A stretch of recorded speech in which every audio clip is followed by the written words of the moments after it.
जय हिंद दोस्तों। सशक्त भारत से मैं डॉक्टर आर के वर्मा।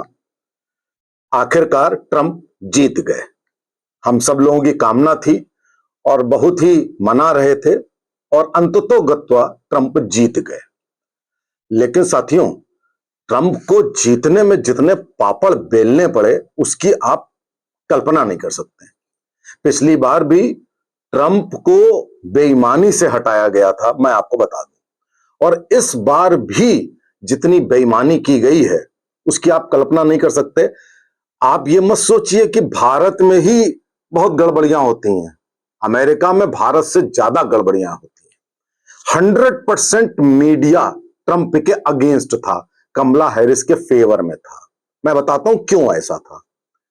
50 नोबेल लॉरिएट्स जिनको नोबेल पुरस्कार मिला है, दस्तखत करके दिया था कि साहब ट्रंप को वोट ना दो, कमला हैरिस को वोट दो। ये पूरे वर्ल्ड में एक फिनोमेना साथियों होता है कि लोग गलत के साथ होते हैं, गलत लोगों के साथ होते हैं, लेफ्टिस्ट वामपंथियों के साथ होते हैं। उसके पीछे कारण क्या होता है? ये मानव की प्रवृत्ति होती है कि हम साहब जहां हैं हम पूरे अनुशासनहीनता करें जितनी हम कर सकते हैं, और इसमें बहुत आगे रहते हैं प्रोफेसर्स, इकोनॉमिस्ट्स, मीडिया पर्सन्स, ये सब बहुत आगे रहते हैं। अमेरिका में दो पार्टियां हैं साथियों, मेनली डेमोक्रेटिक एंड रिपब्लिकन। आपको नाम से लगता होगा कि डेमोक्रेटिक का मतलब डेमोक्रेसी में यकीन करती होगी ना। दुनिया भर में जो व्यक्ति, जो पार्टी, जो भी संस्था जो होती है उसका उल्टा लिखती है। ये डेमोक्रेटिक सबसे ज्यादा अनडेमोक्रेटिक है। वोकिज्म आप समझते हैं? वोकिज्म का मतलब होता है बिल्कुल लेफ्टिस्ट का दूसरा नाम वोकिस्ट हो गया है। इसका मतलब है जो अमेरिका में आ रहा है उसको आने दो, कोई राष्ट्रवाद नहीं, जो डिसऑर्डर हो रहा है होने दो, घुसपैठियों को आने दो, ये करने दो। एक तरफ तो ये करते हैं, दूसरी तरफ ये बड़े रेस्ट्रिक्शंस लगाते हैं। लेफ्टिस्ट से बड़ा डिक्टेटर कोई नहीं होता है। अब आप देखिए कि एक व्यक्ति जो वीडियो बनाता था गिलहरी को लेकर, डेमोक्रेट्स ने, इन्हीं की सरकार ने उसके घर रेड डाल के उस गिलहरी को मार डाला। अपने देश में ऐसा ना होता, इंडिया में साथियों। ये है उनकी डिक्टेटरशिप। आप देख लीजिए, इंग्लैंड का एग्जांपल ले लीजिए, लेबर पार्टी, कंजर्वेटिव। लेबर से आपको लगता होगा लेबर का मतलब कुछ गरीबों गरीबों का, ऐसा कुछ नहीं है। Labour party means leftist party, वही जो वहां डेमोक्रेट्स हैं वही यहां लेबर वाले हैं। कंजर्वेटिव से आपको लगता होगा बड़े कंजर्वेटिव होंगे ना, इसका उल्टा, वहां पर कंजर्वेटिव पार्टी लिबरल पार्टी है। जो जैसा होता है उसका नाम बिल्कुल उल्टा होता है साथियों, बिल्कुल ठीक जैसे यहां राहुल गांधी मोहब्बत की दुकान खोल करके एंटी नेशनल से मिलते हैं, भारत को तोड़ने से मिलते हैं, तोड़ने वालों से मिलते हैं, और जितनी देश विरोधी, संस्कृति विरोधी गतिविधियां हैं उनका बस चले तो भारत को कल इस्लामिक मुल्क बना दे, ऐसे विचारधारा। तो भारत में भी यही होता है, अमेरिका में भी वही, इंग्लैंड में, हर जगह यही होता है साथियों कि राष्ट्रवादी पार्टियों का किस तरह शोषण होता है। पार्टियों क्या, लोगों का, हर व्यक्ति का जो अपने देश से जुड़ा है उसका शोषण होता है। तो अब आप देखिए कि ट्रंप को जीतने में एलन मस्क ने पूरी दम लगा दी। कई और नाम है, वो आपने नाम नहीं सुने होंगे, लेने से कोई फायदा नहीं। एलन मस्क तक की गिरफ्तारी की आड़ लगी हुई थी, हो जाता गिरफ्तार।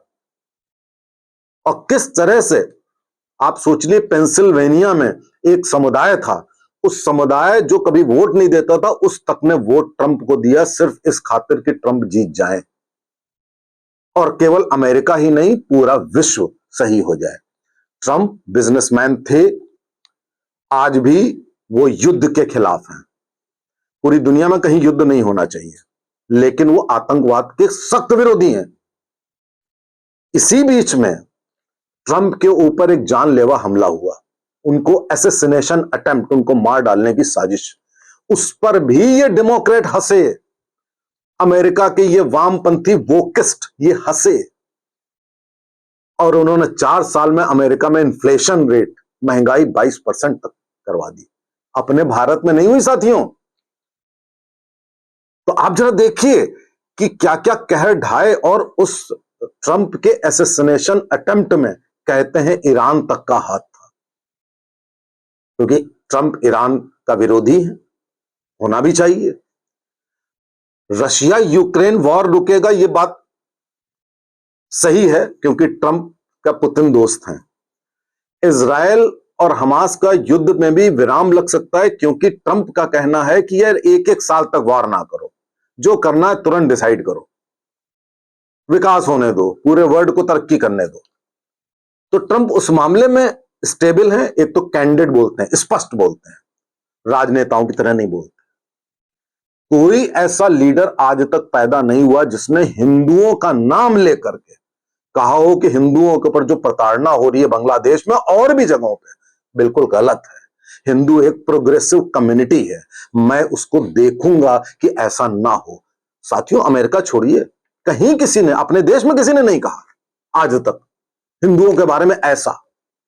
हमारी पार्टी तक ने हिंदुओं को इतना ज्यादा इस तरीके से नहीं कहा जैसे ट्रंप ने कह दिया।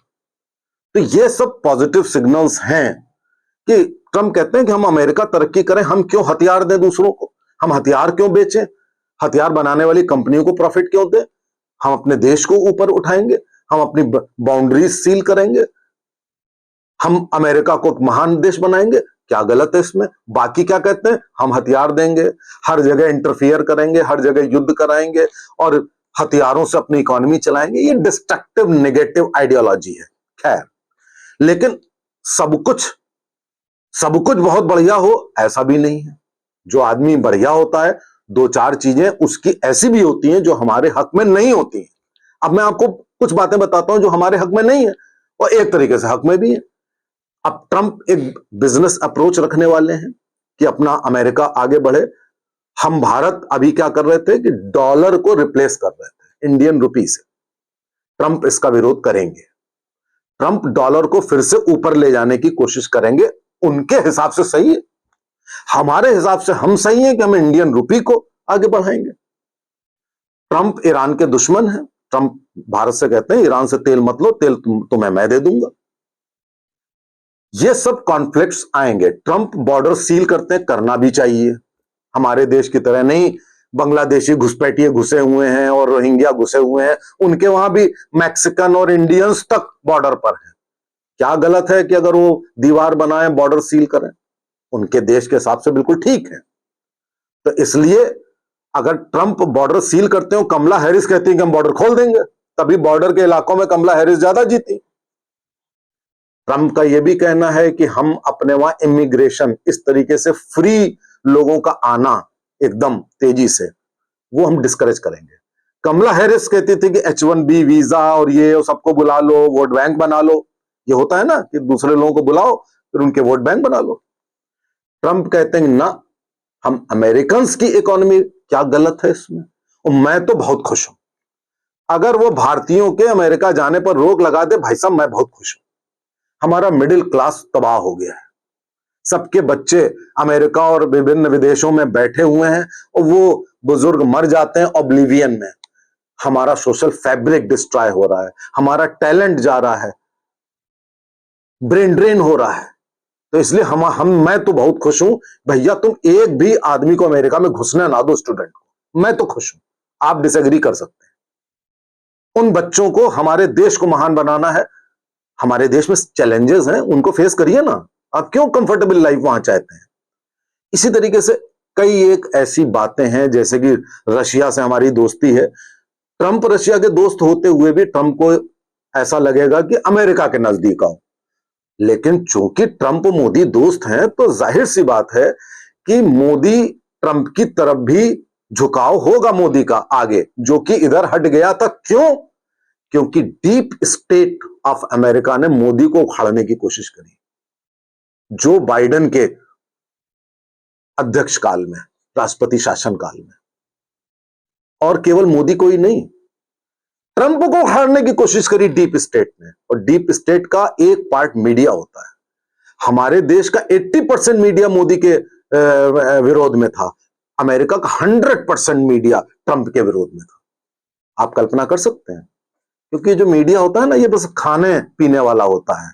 इसको चाहिए होते हैं बड़े उस टाइप के लोग जो खाएं पिए ये सब करें, उनकी बिल्कुल चांदी हो। ऐसा नहीं होगा।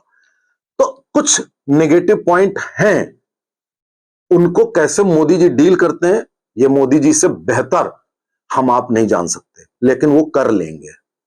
लेकिन साथ ही पूरे वर्ल्ड में एक चीज तो आ गई है कि नो टू वॉर होगा। वॉर हर जगह नहीं होना चाहिए जो अमेरिका करवाता है, लेकिन इस्लामिक जिहादिस्ट जो ये पूरा आतंकवाद का नेटवर्क फैलाए हुए हैं, उसके सख्त विरोधी हैं ट्रंप, और उसके अगेंस्ट काम होगा। ईरान में रिजीम बदलेगा ट्रंप के इसी कार्यकाल में। पाकिस्तान को एड देना बंद होगी जो बाइडेन ने फिर से देने लगे थे। चाइना से विरोध रहता है ट्रंप का। इधर पुतिन की वजह से चाइना से हमारी थोड़ी दोस्ती हो गई है, थोड़ी सी। चाइना पीछे हट गया है, अच्छा सिग्नल है। और अब अगर मोदी, ट्रंप और पुतिन का कॉम्बिनेशन होता है और चाइना भी बहुत विरोध नहीं करता है, तो पाकिस्तान के दिन तो गए। पाकिस्तान तो अब 4 पार्ट में डिवाइड होना ही होना है। ये इन्हीं 4 सालों में होगा साथियों, आप देख लीजिएगा। पीओके भी आएगा, ये भी आप देख लीजिएगा। सर्जिकल स्ट्राइक भी करेंगे हम पाकिस्तान के ऊपर, ये भी आप देख लीजिएगा। बहुत कुछ होना है, अभी आप देखेंगे। लेकिन जो निगेटिव बातें मैं आपको बता रहा हूं ट्रंप के इसमें इकोनॉमिक पॉलिसीज में मेनली, उसमें कोई ना कोई मध्य मार्ग निकल करके वो भी हमारे हित में ही होगा। कुछ लोग कह रहे हैं हमारे अगेंस्ट में होगा, मैं उससे एग्री नहीं करता हूं। कुल मिला के अगर पूरा मिला लिया जाए तो आप देख लीजिए कि भगवान हमेशा हर समय एक अत्याचार के बाद कुछ ना कुछ ऐसा बैठा देते हैं जिससे ये दुनिया चलती रहे, ये दुनिया अच्छी रहे थोड़ी, इस दुनिया में हर जगह नकारात्मकता ना हो। तो ये उसी ओर ईश्वर का एक कदम है। और आप देखिए कि 2014 में मोदी जी आए थे और उसके बाद से पूरी दुनिया में 3 बार से लेकर 6 बार तक सरकार बदल चुकी है, राष्ट्राध्यक्ष बदल चुके हैं। हमारे देश में ऐसा नहीं हुआ। तीसरी बार लगातार मोदी जी आए, अभी चौथी 5वीं बार भी आएंगे। तो हमारा देश ब्लेस्ड है और ईश्वर अब पूरे विश्व में एक शांति स्थापित करना चाहता है। तो ये जो कुछ भी हुआ ये बहुत अच्छा हुआ। साथियों, जय हिंद, जय भारत।